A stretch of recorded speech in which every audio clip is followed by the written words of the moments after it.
निकाह ये भी एक अहम सुन्नत है, एक अहम सुन्नत है, मामूली इबादत नहीं है, ये भी इबादत है, बल्कि हमारे नजदीक नफली इबादत से बेहतर है निकाह में मशगूल होना।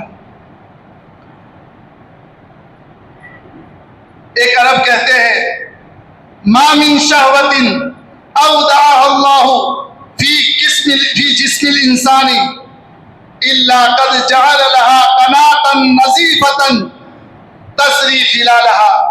क्या इंसानों के अंदर अल्लाह ताला ने जो ख्वाहिशात रखी है, औरतों की तरफ जो मैलान रखा है, अल्लाह ताला ने उसको पूरा करने के लिए, उसकी तकमील के लिए एक साफ सुथरा निजाम रखा है, साफ सुथरा पाकीज़ा निजाम रखा है। अगर अल्लाह ताला औरतों के मैलान दिल में रखते इंसानों के, और उसके लिए पाक साफ सुथरा जो है तरीका न होता और निजाम न होता, तो यह अल्लाह ताला के अदल के खिलाफ होता, अल्लाह ताला के अदल के खिलाफ होता। अल्लाह ताला ने इंसानों के अंदर खाने पीने की भी ख्वाहिश रखी है और औरतों की तरफ मैलान भी रखा है। अल्लाह ने कुरान में फरमाया ज़ुय्यिना लिन्नासि हुब्बुश शहवाति मिनन निसाइ वल बनीन, कि लोगों के लिए मरगूब चीजों की मोहब्बत मुज़य्यन करके रख दी गई है। और मरगूब चीजें क्या है? बच्चे और औरतें, बेटे और औरतों की मोहब्बत मुज़य्यन करके रख दी गई है। तो औरतों की तरफ मैलान रखा है, और इस मैलान की तकमील के लिए अल्लाह ताला ने निकाह की शक्ल के अंदर पाकीज़ा तरीका रखा है, पाकीज़ा तरीका रखा है। उसी के लिए अल्लाह के नबी सल्लल्लाहु अलैहि वसल्लम ने तरकीब की है, या माशर शबाब, या माशर शबाब मन इस्तता मिनकुमुल बाअता फल्यतज़व्वज। ऐ जवानों की जमात, तुम्हें अगर निकाह की ताकत है, निकाह की कुदरत है, तो तुम निकाह करो, निकाह करो। तरकीब दी है, क्यों? कि निकाह के जरिए से क्या होगा कि फायदा होगा उससे, फ़इन्नहु अग़ज़्ज़ु लिलबसर, इसलिए कि आंखों की हिफाजत का जरिया बनेगा। आंखें तुम्हारी पस्त हो जाएगी, नीचे हो जाएगी, गैरों की तरफ हमारी आंखें नहीं उठेगी। वह अहसनु लिलफरज, और शर्मगाहों की हिफाजत हो जाएगी, गलत रास्ता हम इख्तियार नहीं करेंगे। ये निकाह के फायदे हैं। उसके अलावा और से फायदे हैं कि निकाह के जरिए से खानदानी निजाम वजूद में आता है, एक अच्छा मुआशरा वजूद में आता है, और इंसान के अंदर अच्छा अखलाक और अच्छे मुआशरत के ऊपर चलने का रास्ता जो है हमवार होता है। और उसके साथ साथ उसके अंदर एहसास जिम्मेदारी पैदा होती है, जिम्मेदारी का एहसास पैदा होता है।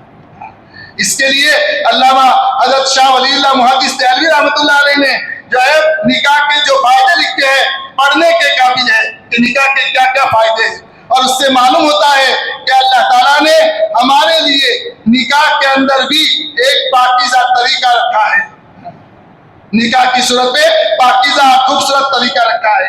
चुनाचे निकाह के हर शोबे के अंदर सुन्नत और शरीयत का लिहाज रखना और उस पाकीज़े तरीके का जो है लिहाज रखना जरूरी है। चुनाचे मंगनी के वक्त अल्लाह के नबी सल्लल्लाहु अलैहि वसल्लम ने फरमाया कि मंगनी करनी है तो कैसी औरत का इंतखाब किया जाए, औरत का इंतखाब कैसा होना चाहिए। फरमाया तुनकाहुल मरअतु लिअरबाइन लिमालिहा वलिहसबिहा वलिजमालिहा वलिदीनिहा फस्बर बिज़ातिद्दीन तरीबती अदाब। फरमाया कि लोगों, औरतों का निकाह किया जाता है 4 बुनियादों पर, माल की बुनियाद पर, हसब नसब और खानदान की बुनियाद पर, और खूबसूरती की बुनियाद पर, और दीन की बुनियाद पर। ये पहले 3 बुनियादें तो वक्ती है, आनी जाने वाली है, फना हो जाने वाली है। इसीलिए शायर कहता है मन की दुनिया आ जाती है तो फिर जाती नहीं, मन की दुनिया आ जाती है तो फिर जाती नहीं, तन की दुनिया छाव है, आता है धन जाता है धन। कि पहली दिन माल ये तो आने जाने वाला है, आज है कल नहीं, और खूबसूरती ये भी फना हो जाने वाली है। जरा बीमारी आ गई कि चेहरे पर से खूबसूरती खत्म, बुढ़ापे में चेहरे पर से खूबसूरती खत्म, ये भी फना होने वाली है। और असल काम आने वाली चीज क्या है? दीनदारी, किरदार, हुस्न सीरत, अच्छी सीरत। अगर खूबसूरती है और किरदार अच्छे नहीं है तो खूबसूरती को लेकर क्या करेंगे? शायर कहता है हुस्न सूरत चंद रोजा हुस्न सीरत मुस्तकिल, हुस्न सूरत चंद रोजा हुस्न सीरत मुस्तकिल, उससे होती है आंखें, उससे खुश होती है आंखें, इससे खुश होता है दिल।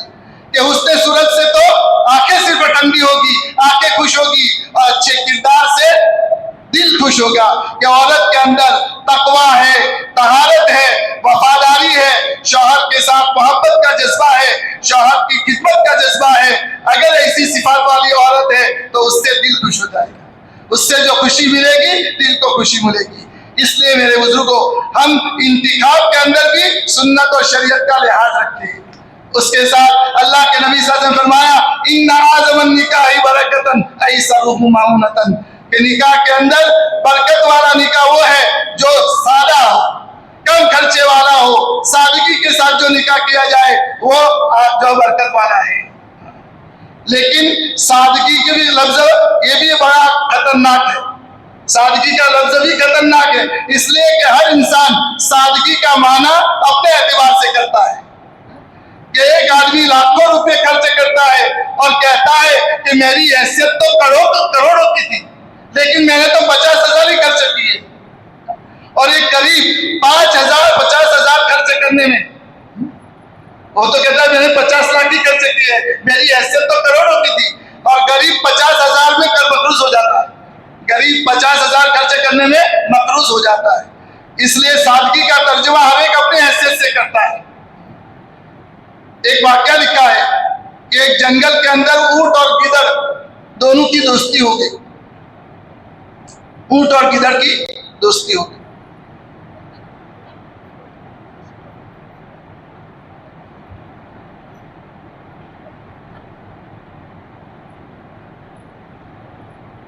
दोनों रोजाना तफरीह के लिए जाते थे। तफरीह के लिए निकलते तो जंगल में बीच में एक नदी पड़ती। एक मर्तबा गिदड़ ने कहा ऊंट से कि आज तो उस तरफ जाकर के तफरीह करेंगे। तो ऊंट ने कहा ठीक है, मैं पहले जाकर देखूं पानी कितना है, अगर ज्यादा गहरा ना हो तो तुम आ जाना।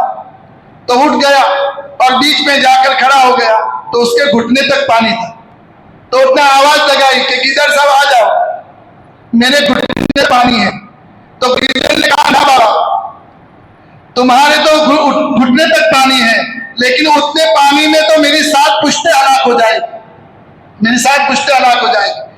तो इसी तरह मालदार जिसको सादगी कहता है उसमें गरीबों के कितने जनाजे निकल जाएंगे, और मालदार जिसको सादगी कहता है इतने में कितने गरीब बेचारे मकरूज हो जाएंगे। इसलिए सादगी जो है, शरीयत जिसको सादगी कहते हैं उस सादगी पर हमें आना है, हमारी अपनी मेयार की सादगी नहीं। अब आप कहेंगे कि हमारी बच्चियां हैं, हमारे लड़के हैं, हम खर्च करें, उसमें क्या है? नहीं मेरे दोस्तों, ये रिवाज बनेगा, शादी के मौके पर खर्च करेंगे, रिवाज बनेगा, और रिवाज की वजह से शादियां महंगी हो जाएगी, और शादियां महंगी हो जाएगी तो गरीब की बच्चा बगैर शादियां के रहेगी और जिनाकारी होगी, बदकारियां वजूद में आएगी। और इन बदकारियों के वजूद में आने का सबब मालदार बने हैं, तो मालदार को कल कयामत के दिन पकड़ा जाएगा।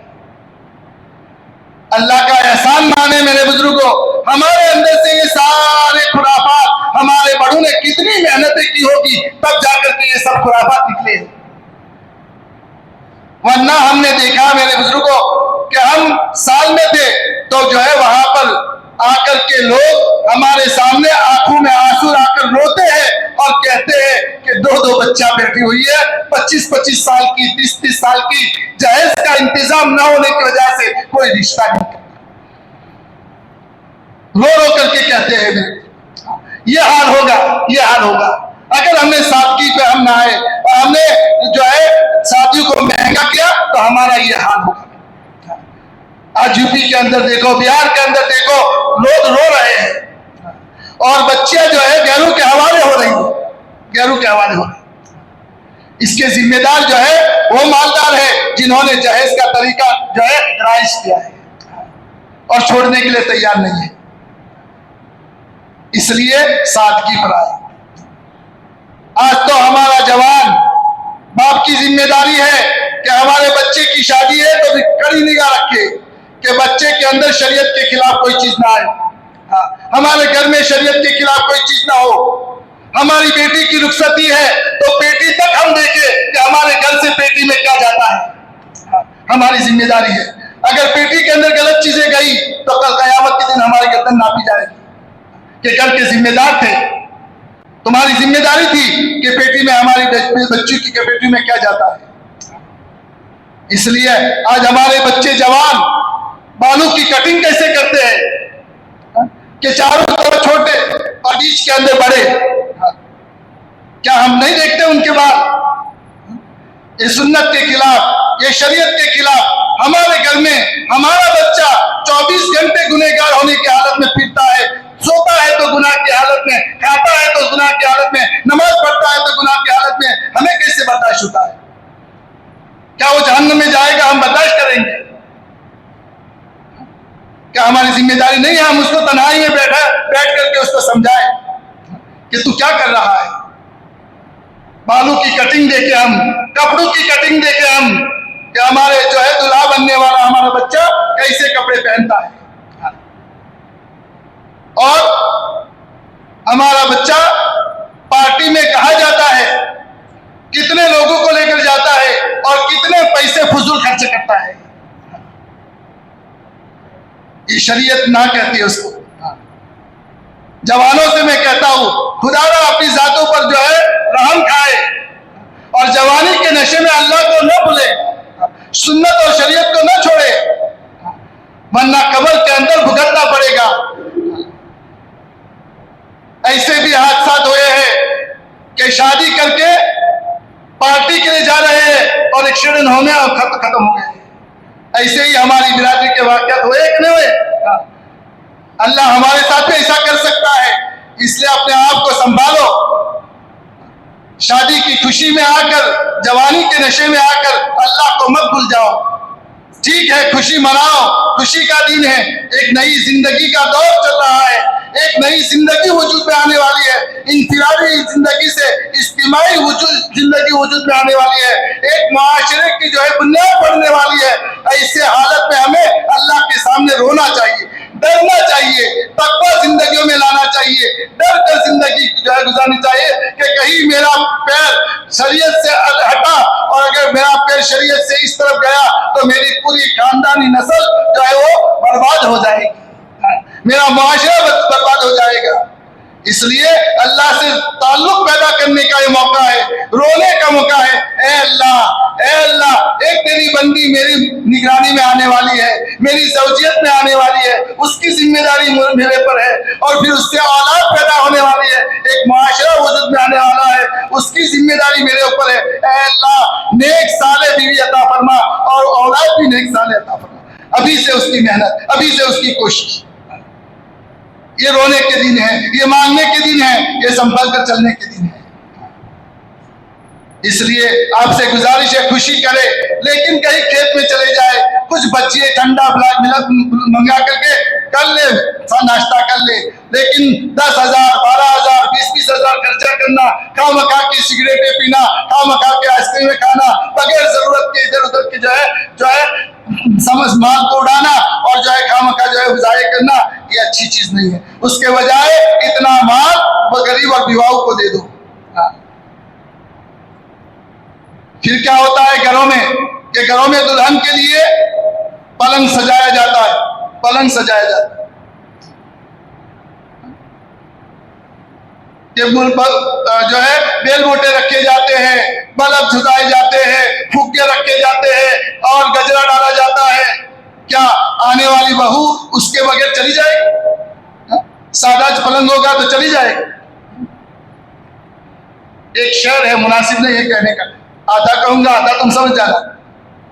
जो औरत तो उसकी जरूरत है कि पलंग ऐसा होना चाहिए, बेल मोटे होने चाहिए, बल्ब होने चाहिए, गजरा होना चाहिए। औरत को न चाहिए ताजो तख्त, उसको चाहिए आगे समझ लेना जी। अगर हमने इतना सारा किया लेकिन हमारा बच्चा अगर नाकाबिल है तो रहेगी, उसी रात को जो है चली जाएगी। इसलिए हमें इसकी फिक्र होनी चाहिए कि हम जो है उसमें पीछे न पड़े और उसमें जो है हम कमजोर न पड़ जाए। उसकी क्या जरूरत है? इसलिए जो है ये फुजूल खर्चा कर रहे हैं, क्या हम नहीं देखते? हमें मालूम नहीं है कि हमारे बच्चों का ज़हन कैसा है, हमारी घर की मस्तूरात का ज़हन कैसा है, घर में चर्चे कैसे चल रहे हैं। फिर भी बात जो है बेखबर रहता है, मुझे तो पता नहीं था, न हो गया। क्या पता नहीं था? फिर घर में क्यों रहता है? बाप बनने का तुझे क्या हक है? शौहर बनने का तुझे क्या हक है? तुझे अपनी बीवी नहीं संभाल सकती, अपने औलाद तू नहीं संभाल सकता, और घर में जो कुछ हो रहा है तुझे नहीं संभाल सकता, तो फिर जिम्मेदार कैसे बना? इसलिए सब बहाने हैं, सब मालूम होता है और हमारा हाथ होता है उसमें। ये तो जो है जिम्मेदारों के सामने ऐसे ही बातें करते हैं कि हमें मालूम नहीं था। हमारी जिम्मेदारी है मेरे बुजुर्गों, हम देखे मगरिब के बाद या ईशा के बाद जाकर के, लड़के के आने से पहले, बहू के आने से पहले ऊपर जाकर के, घर में जाकर के देखे कि उसका पलंग कैसा है। अगर ऐसी सब चीजें हैं तो उसको हटावे, हमारी जिम्मेदारी है। इसी तरह रुखसती में भी मेरे बुजुर्गों, हम सुन्नत और शरीयत के पाबंद हैं। रुखसती के अंदर पहले तो पेटी जाती थी, सिर पर पेटी जाती थी, फिर उसके बाद आई सुर्केश, ये सुर्केश का शर्ट, फिर उसके बाद आए कबाड़ तिजोरी, अब तो पूरा घर वाका। क्या हमारी बच्ची है, अकेली बच्ची है, हम दे देंगे, कौन देगा? मना नहीं है मेरे बुजुर्गों, मना नहीं है, दो पूरा घर बना कर दो, मना नहीं है। लेकिन ये मौका नहीं है, शादी के मौके पर देंगे तो हमें देख करके गरीब की बच्चा भी मुतालबा करेगी कि हमें भी ऐसा दो, हमें भी ऐसा दो। ये रिवाज बनेगा और रिवाज बनाने वाले हम बनेंगे, और इस रिवाज पर जितने चलेंगे इन सब का गुनाह हम पर होगा। देना है खुशी से दो, कब दो? जब उनको जुदारा किया जाए और उन मियाँ बीवी को अलग रखा जाए, उनके माँ बाप उनको जुदारा दे, तो उस वक्त तो पूरा घर वाकरी दे दो, पूरा घर बना करके दे दो, कोई मना नहीं करता। उस वक्त सिला रहमी का सवाब मिलेगा, सिला रहमी का सवाब मिलेगा। और अब भी दोगे, रिवाज का गुनाह होगा, रिवाज का गुनाह होगा। इसलिए मेरे बुजुर्गों, हम रुखसती के अंदर भी जो है सादगी, जहेज के मामले में भी सादगी, जोड़े जो है महंगे महंगे बनाना, एक मरतबा पहनती है, शादी का जोड़ा 25,000 का फराते है, और एक मरतबा पहनती है, फिर दूसरी मरतबा पहनने में शर्माती है, फिर किसी गरीब को दे देती है, ज़कात में दे देती है। ऐसा इतना खर्चा करने की क्या जरूरत है?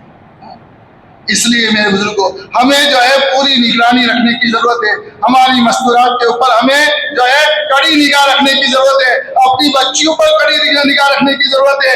हम अपनी औलाद के बारे में हमेशा बदसन रहे, दूसरों की औलादों के बारे में हम हमेशा हुस्न ज़न कायम करें, अपनी औलाद के बारे में हमेशा बदसन रहे। घर से पैर हमारी लड़की बाहर निकाले, फौरन चौकन्ना हो जाए, कहा जाती है, कब आती है, क्यों जाती है, हमारी जिम्मेदारी है। इसलिए मेरे बुजुर्गों, हम जो है शादियों के अंदर सादगी लाए, जितनी सादगी होगी इतनी जो है बरकतें होगी, बरकतें होगी। आज इतना सारा खर्च करने के बाद महीना होते होते कि वो तो गई, रिहा कर चली गई, रूठ कर चली गई,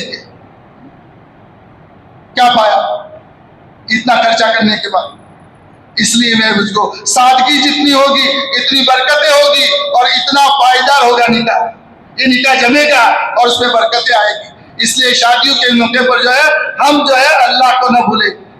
अल्लाह ने माल दिया है तो उसके जो है माल की हैसियत के मुताबिक हम जो है सादगी के साथ जो है वो कदे निकाह करें। अपना वलीमे के अंदर भी जो है हम वलीमा भी जो है अपनी हैसियत से ज्यादा भी ना करें, और अपनी हैसियत ज्यादा है तो चौपा तोड़ न करें। ये चौपा तोड़ करने का रिवाज ये खामखा लोगों का दिखलावा है।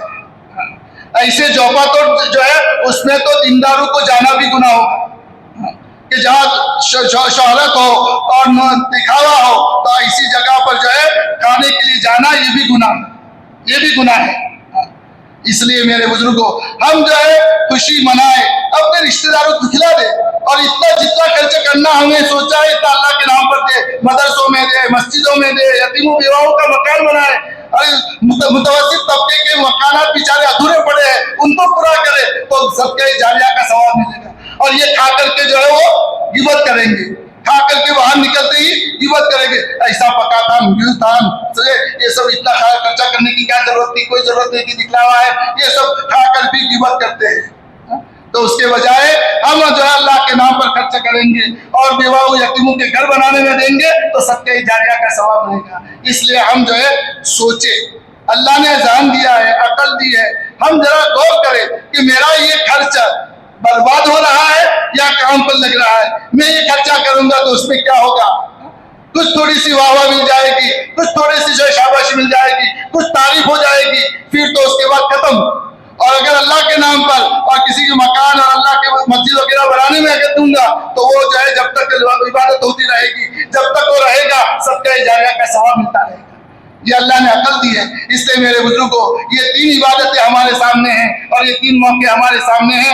उनके बारे में जो गलत रिवाजात थे वो मैंने साफ साफ आप हज़रात के सामने किए। हो सकता है आपके यहाँ ना हो, हमारे यहाँ होते हैं तो मैंने उसको सामने रखकर आपके सामने किए। अगर ना होते हो तो अल्लाह का शुक्र अदा करना चाहिए, अगर होते हैं तो हम सबको उससे हिफाजत करनी चाहिए, बचना चाहिए और अल्लाह से उसकी तौफीक मांगनी चाहिए। अल्लाह ताला मुझे भी उस पर अमल करने की तौफीक अता फरमाए। आप हज़रात